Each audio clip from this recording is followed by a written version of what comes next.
Halo teman-teman semuanya, selamat datang di video saya. Lama sudah tidak membuat konten YouTube, akhirnya ada keinginan juga untuk membuat konten. Jadi di video kali ini saya membawa seorang teman, namanya Ludi. Halo. Jadi dia ini teman waktu traveling sama saya ke Makassar kemarin, ke Toraja ya. Jadi di video kali ini kita akan bercerita tentang perjalanan. Jadi kita bahas apa dulu ini yang pertama? Mungkin dari Gensa dulu, perjalanan dari Oh ya. Banyuwangi. Jadi waktu itu saya kan domisili dari Banyuwangi ya. Dari Banyuwangi saya menaiki kereta api menuju ke Surabaya. Waktu itu naik kereta Sri Tanjung yang harganya Rp98.000. Sesampainya di Surabaya saya dijemput sama Ludi. Keesokan harinya terus kami menuju ke Toraja menaiki kapal laut waktu itu Dorolonda, KM Dorolonda ya, namanya. KM Dorolonda. Itu seharga Rp273.000. Kalau PP bisa ditambah berarti 546. Waktu itu kami pertama kali menaiki kapal dengan jarak yang cukup jauh dengan waktu jangkau 29 jam. Bayangkan di kapal selama itu bosen banget, guys. Jalan jauh nggak kelihatan daratan.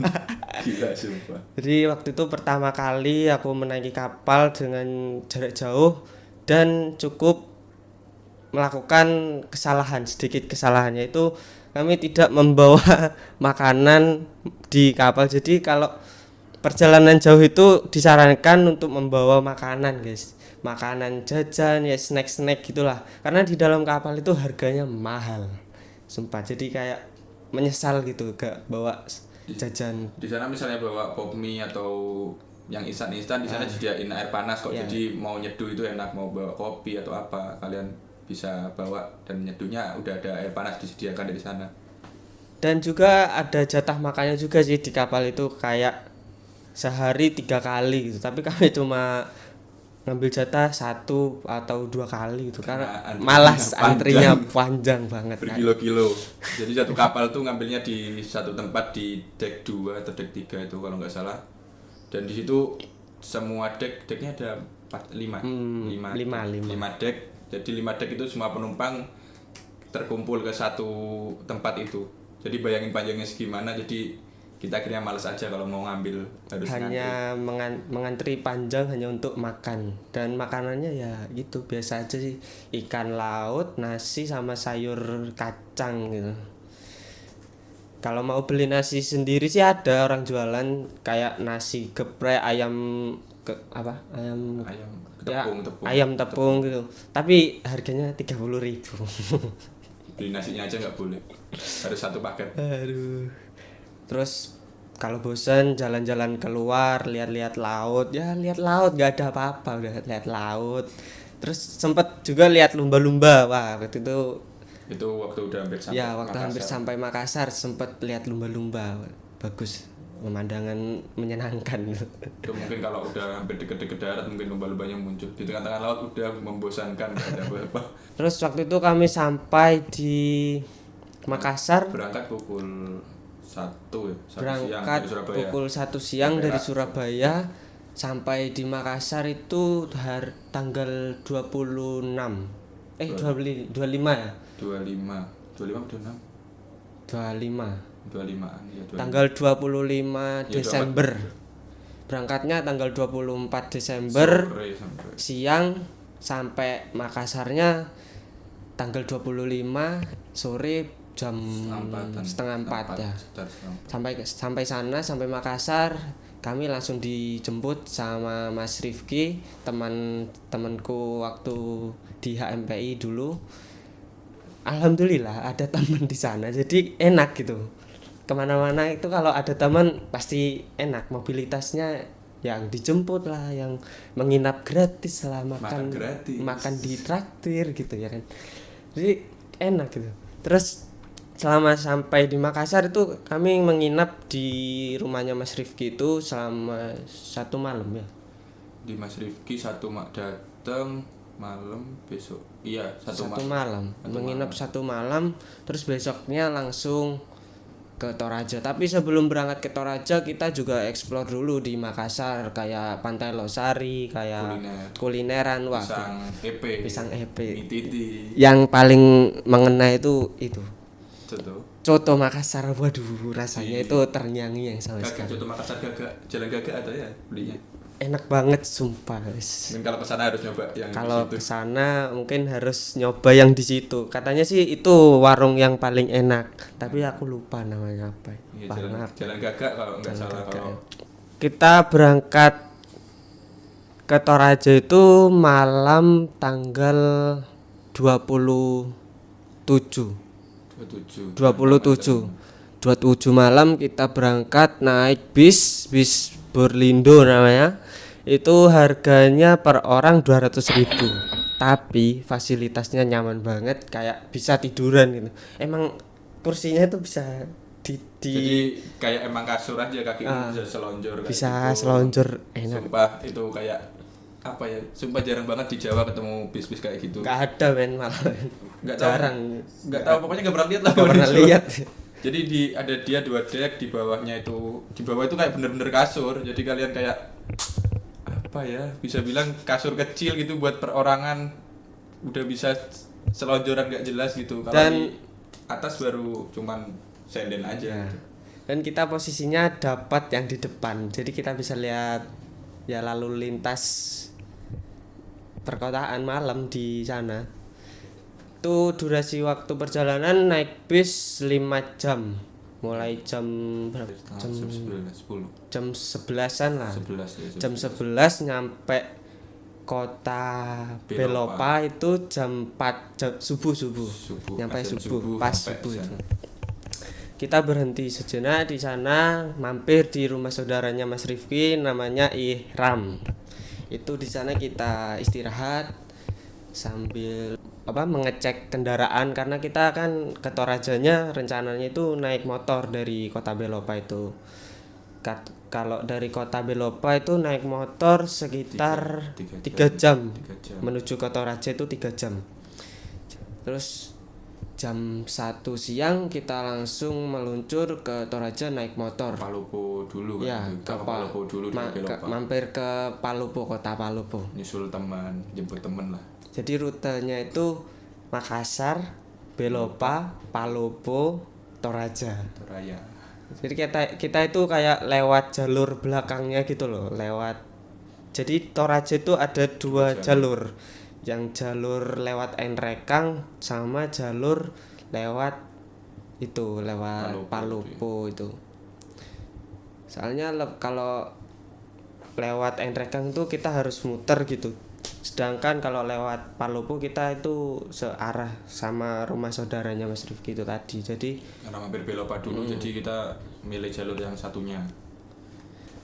terus kita itu mampir di rumahnya Nini, makan besar.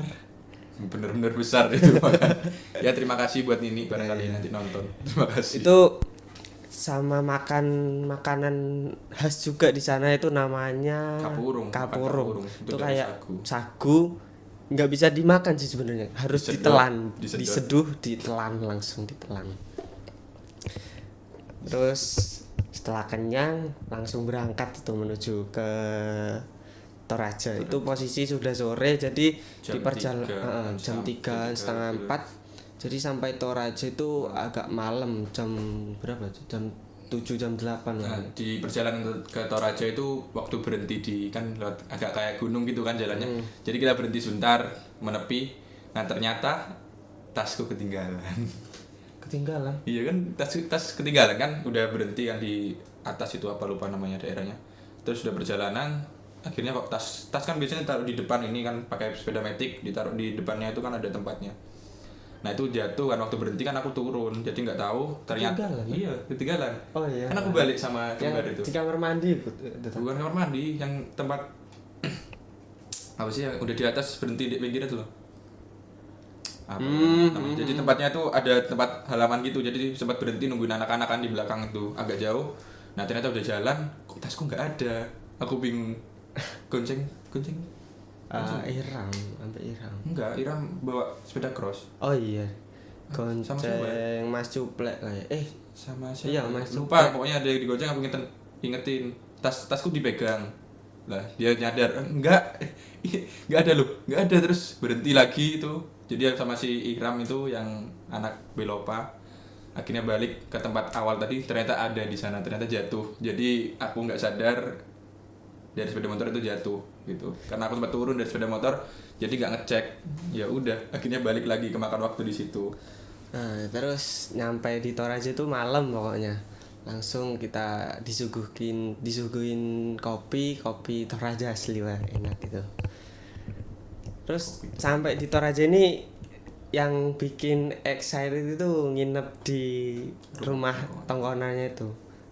Sebuah pengalaman banget bisa nginep di rumah adat Tongkonan Toraja karena itu sebenarnya itu rumah adat itu sebenarnya diperuntukkan mayat yang mau diupacarakan, tapi berhubung itu belum pernah digunakan untuk acara seperti itu, jadi kita diperbolehkan menginap di sana karena ya serem juga sih kalau sudah pernah digunakan mayat. Tidak bisa membayangkan. Oh iya, soal budget bensin itu kalau tentu sepeda ya? motor itu Sepeda nggak motor. tentu sih, ya kayak apa sih, tergantung kalian mau kemana, habis itu fungsional aja sih. Karena kita juga di sana karena sempet ke ini ya, salah nebak jalan, akhirnya mungkin habis bensinnya di sana. Iya, kalau bensin tuh relatif sih, tergantung motornya juga boros apa enggak. Jadi beda-beda sih setiap motor. Ya mungkin 50.000 sehari ya. Nggak sampai sehari, soalnya kita kalau di Toraja aja mungkin 50.000 bisa dipakai 2 hari lebih. Terus kalau soal tempat wisatanya di sana itu rata-rata 15.000 sampai 25.000 Ya, tiket tempat wisatanya. Hari pertama di Toraja itu kita menuju ke destinasi Pango-Pango pagi-pagi. Jadi hari pertama itu ke Pango-Pango, itu tempat wisata kayak pohon pinus gitu, ada wahana-wahana juga, jembatan-jembatan, dan view-nya bagus banget sih di sana kayak puncak gitu, kelihatan awan luas. Kayaknya emang tempat buat camp ya. Kayaknya anak-anak tempat di sana camping ground. Terus destinasi berikutnya itu ke Buntu Burake. Buntu Burake ini patung Yesus yang besar itu di Toraja. Daerah Burake. Daerah Burake, Toraja Utara Toraja mana itu? Makale, pokoknya daerah Makale. Toraja itu ada 2 bagian, Kota Rantepao sama Kota Makale. Nah, kita itu menginap di daerah Kota Makale. Dan destinasinya juga lebih banyak di Rantepao sih sebenarnya, kayak Ketekesu, Londa itu di Rantepao. Terus hari kedua kita menuju ke Lolai negeri di atas awan. Itu juga view-nya bukit gitu, awan. Jadi kayak kita ada di atas awan aja, sebenarnya itu kayak lembah kan, jadi bawahnya kita di ketinggian, jadi kalau lihat ke bawah itu sebenarnya kota ya bilangnya kota Toraja, kelihatan gitu. Cuman kalau pagi banyak awannya, jadi kayak kita di atas awan aja ngelihat awan. Makanya gitu. dinamakan negeri di atas awan. Setelah di Lolai kita kan belum sarapan tuh, lapar. Jadi kita memutuskan cari kafe terdekat. Katanya Mas Zula sih ada kafe di atas itu. Ditelusuri, naik ke atas bukit. Kok nggak sampai-sampai, kok jalannya makin lama makin jelek, makin parah. Itu Mas Akbar sempet terpleset juga itu motornya. Karena habis hujan, habis hujan tuh. Jalannya kayak berlumpur gitu. Jadi benar-benar jalan itu nggak aspal, nggak batu, emang benar-benar lumpur. Jalan tanah gitu. Jadi kalau hujan pasti becek. Itu kurang lebih 1 jam menuju ke kafe tersebut. Ketemu kafenya, tapi baru buka dan menunya itu banyak yang kosong. Jadi ya. Padahal menu di sana ada yang unik, itu burger, buffalo burger. Jadi kalau di sana orang ngomong kebo itu tedong. Tedong. Nah, di sana jadi ada daging tedong itu dibuat burger gitu. Jadi aku excited banget kan sama itu. Penasaran. Nah ternyata waktu pesen sudah habis Mas, itu lagi nggak ready stock. Wah. Soalnya semalam itu katanya Habis habis ada ada tamu besar-besaran, jadi stoknya habis di sana.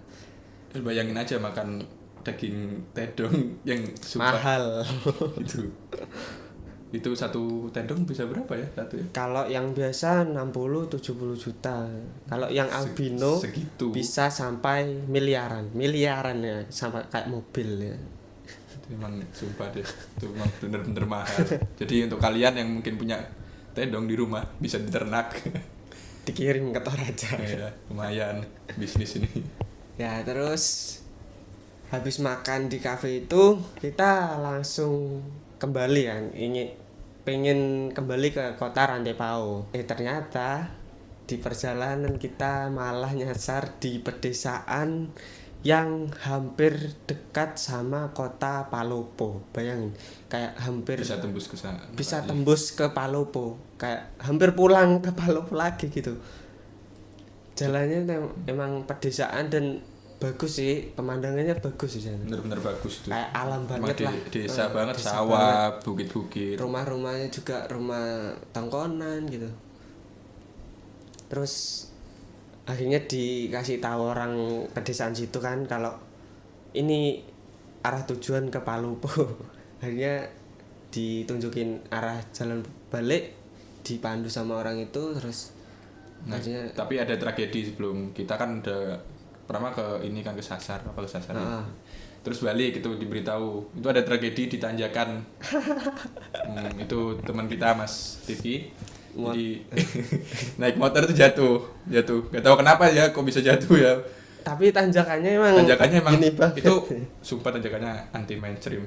Jadi tanjakan biasanya kayak gini itu terus saja ke atas sumpah itu bisa Nggak. aduh Kayak kurang pas gasnya, jadi Ya, gak mungkin kuat kayak terus gitu. daripada Padahal udah bawa sepeda motor trail ini, KLE KLE. pakai trail. Bagaimana? Terus akhirnya sampai di kota Rantepao dengan jangka tempuh 2,5 jam. Seharusnya 1 jam sampai itu 2,5 jam. Hampir sama kayak ke Palopo kan waktunya. Bolak-balik. Hampir bolak-balik. Jadi kemakan waktu di situ ya. Hari kedua itu mampir di Ketekesu. Ketekesu ini tempat wisata, makam dan rumah-rumah adat tongkonan yang berjejeran. Banyak, ada berapa? 10 apa 12 gitu. Rumah tongkonan berjejeran. Di sana juga ada makam-makam di tebing-tebingnya juga. Tapi apa ya? Lebih bagus di Londa sih menurutku ya. Londa itu memang makam masih asli lah istilahnya. Oh iya, di Ketekesu juga ada banyak oleh-oleh souvenir, sempat beli juga di sana kayak kaos, topi, tas. Asik gitu. Kaosnya kayak ya kaos tapi ada pattern ininya apa? Kayak apa ya istilahnya batik kain Toraja gitu. Patternnya kain Toraja. Batik kain Toraja. Gak tau apa manggilnya batik atau apalah, gak paham. Terus beli kain tenun juga. Kain tenun di sana emang khas soalnya. Kayak ya hampir mirip kayak kain tenun di Lombok kayak di sana. Hampir mirip sih. Soalnya kan daerah WIT. Waktu Indonesia Timur. Terus hari ketiga itu kita mengunjungi tempat wisata bukan mengunjungi tempat wisata, kita mengunjungi dan menyaksikan ajang Silaga Tedong. Jadi Silaga Tedong itu artinya Silaga Tedong tuh pertarungan badan, pertarungan kerbau. Tedong. Jadi kalau di sana kerbaunya tuh kalau kayak mungkin di Sunda itu kerbaunya kan tanduknya nggak gede-gede gitu ya. Itu bisa kalau di sana bisa kayak berapa meter gitu. Tanduk di Tedong di Toraja itu tanduknya bisa panjang gitu. Mungkin nanti bisa dilihat di videonya yang sebelum. Beda kayak kerbau biasanya gitu. Jadi emang versi besar itu. Versi upgrade. Itu bisa besar banget. Dan di sana itu kebetulan ada event Silagatedong. ada tradisi itu Silagatedong. Itu enggak setiap tahun ada katanya. Waktu-waktu tertentu aja, kayak waktu itu ada keluarga apa gitu lagi mengadakan itu tradisi, dan di tradisinya itu kebetulan ada juga Silagatedong itu tadi. Jadi kehadiran kita di Toraja itu sangat kebetulan sekali bisa menyaksikan Silagatedong. Jadi mungkin buat kalian yang mau tahu bentuknya kayak gimana, mungkin bisa di search Dorce Tedong Dorce. Itu yang katanya juara di sana. Mungkin bisa dilihat bentuknya kayak gimana. MVP-nya Silagatedong gitu. Mungkin kalau kalian lihat langsung ada depan mungkin udah yakin 100% lari Besar aja. banget ya. Sudah lari aja udah. Nggak usah dilihat ke belakang, Ganes, udah lari aja. itu Dorce itu terkenal ganas dan menangan. Bayangin namanya Dorce. Bayangin. Itu katanya sih kalau kerbau, kalau tedong semakin banyak menang ajang Silagatedong, harganya itu semakin mahal juga. Tapi kalau yang ditandingkan tedong yang albino kayaknya nggak ada lihat nggak sih ada. kalau albino. Mungkin albino emang dijual buat pacaran. Dikhususkan untuk pacaran ya. Kalau yang Silagatedong tedong yang biasa yang hitam. Selanjutnya setelah menyaksikan ajang Silagatedong, kita meluncur ke Londa. Londa ini destinasi terakhir kita di Toraja. Itu berupa kuburan goa gitu, goa makam adat Toraja. Di dalamnya itu ya ada tengkorak, ada. Jadi kalau kalian mau masuk ke sana itu ke dalam gua kan, jadi masuknya ke dalam gua harus pakai lentera ya. Harus Lentera. menggunakan jasa guide juga Kayak di sana. Soalnya nanti kalau kalian sudah masuk ke gua itu banyak cabang-cabangnya kayaknya gua ya. Jadi kalian bisa tersesat kalau nggak ada pemandunya, dijamin tersesat. Dan kalian juga kalau cuma pakai senter atau flash nggak mungkin bisa ngeliat jalannya, jadi kalian harus pakai lentera Itu lampu tradisional yang dari api gitu. Iya, pakai minyak minyak. Dan di dalam gua cukup menarik juga pengalamannya. Ya sumpah itu keren itu banget. Sampai jongkok ya, tiarap kayak tentara, itu yakin bawa kamera tuh tiarap gitu. Kalian kalau mau emang bener-bener mau lihat bentukan manusia, maksudku manusia yang udah nggak ada kulitnya dan lain-lain, mungkin bisa ke sana. Itu di sana emang bener-bener ada yang udah tulang belulang aja gitu di dalam. Jadi nggak kayak kuburan-kuburan lain yang bisa dibilang agak tertutup ya. Di sana terbuka sekali mungkin ininya Bang. Mayat-mayat. Bahkan kemarin waktu kita ke sana itu ada tengkorak yang masih ada rambutnya tipis-tipis gitu. Itu katanya masih baru. Tapi udah jadi tengkorak, cuman rambutnya masih ada. Jadi kalau ke sana, misalnya keluarga yang ngunjungin harus bawa sesuatu. Di sana biasanya dikasih rokok, dikasih duit. Tapi jangan coba-coba diambil. Nanti biasanya ada hukum adatnya. Ya, katanya pemandunya itu ada yang pernah mengambil sesajen kayak apa itu? Nggak tahu. Uang. Orang luar negeri itu. Orang luar negeri ya, orang luar negeri ngambil apa ya? Kayak souvenir gitulah. Iya, pokoknya istilahnya di tempat itu. Di tempat sesajennya itu tadi diambil, pulang udah turisnya ke negaranya. Sampai sana kayak katanya digentayangin gitu. Jadi mau nggak mau balik. Harus mengembalikan itu tadi, sesajennya itu sama tadi. Bayar hukum adatnya, ada dendanya gitu. Kalau enggak dikembalikannya selamanya itu digentayangi gitu. Jadi jangan coba-coba deh kalau kesana ngambil barang-barang yang di sana.